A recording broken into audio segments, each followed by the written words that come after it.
Сэлэнгэ Сүхбаатар сумын 4-р багийн иргэн Жигжиг Сүрэнгийн Батсүрэн гэдэг хүн байна. Оюун Бадархын эмээ.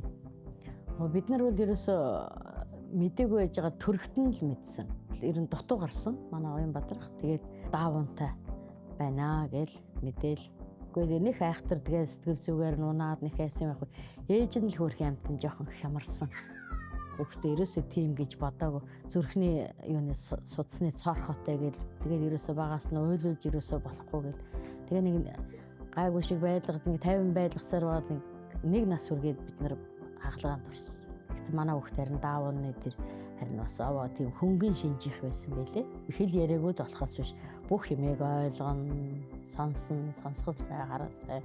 Тэгээд өөрөө бол ховцонороо өмсч н хоолундаа идчин хүний хэлсэн ярьсныг ойлгоно. Яг одоо бол ингээд өөрөө дохиогоор тайлбарлаад одоо ингээд ууж идэх гэсэн бол дохиогоор хэлчин. Тэгээд бизнес ярих гарч марах гэсэн ингээд тоглоом ч гэсэн ингээд дан дохиогоор яриад идэг болчиход байна. Ер нь бид бити одоо ээжтэй нь бол ер нь хэлний тал дээр нь бид нар аягүй их анхаарч байгаа.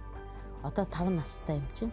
Одоо эх хичээлээс ингээд 6 нас хүрэн тэгээд 7 нас хүрэн гэдэг сургуульд орох. Тэгээд ингээд яг хэл яриатай болчиход гээд ер нь хэлний тал дээр нь их анхаарч байгаа. Гэл одоо нэг амны энэ хөндийн дасгал энэ тагнаа уулна аягүй сайн дашуулж гэсэн чи энэ үтэр ерөөсөө тэгээд тагнаагаа дашч чадахгүй байна.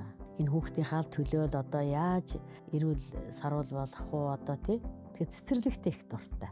Олонтой байх их дуртай. Хүүхдтэй тоглоходоо хүртэл өвдөө тий.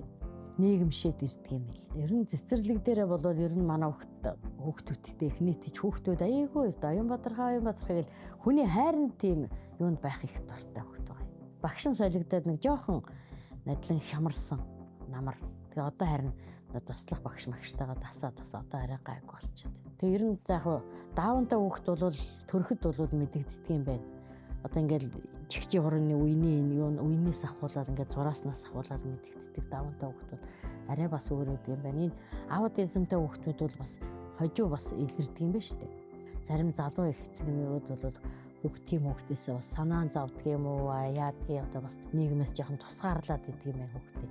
Уул нь тэгмээргүй аль болохоор л нийгэмтэй энэ цэцэрлэг сургуульд аль болохоор яаж цэцэрлэгээр нь явуулаад асаргаа сувилгаа нэмэрхүү хүүхдүүдэд асаргаа сувилгаа ер нь их эцгийн тийм хандлт аягүй сайтай. Эднэр бол аягүй хайр аягүй хүсдэг. Манай хүүхд бол аягүй хайр хүсдэг. Хайрлал халамжлал байх юм бол аягүй тийм юутай байдаг. Өөрөө ч гэсэн хүнийг амар хайрладаг. За ёо ингэчлээ ёо гэдэг нь хаана баг ёо болсон ингээд үзээд ингээд илээд үлээгээд ингээд аягүй тэгдэг байхгүй манай хүүхд бол. Тэгээд хүүхдээ ер нь нийгэмшүүлэх нь их чухал юм байна. Тэгэхээр хүүхдтэйгээ төлөө хүнээс ерөөсөө хүүхдээ тэгээд манай хүүхдээ юм өвчтэй гэж ерөөсөө хүнээс тэгж яахгүй.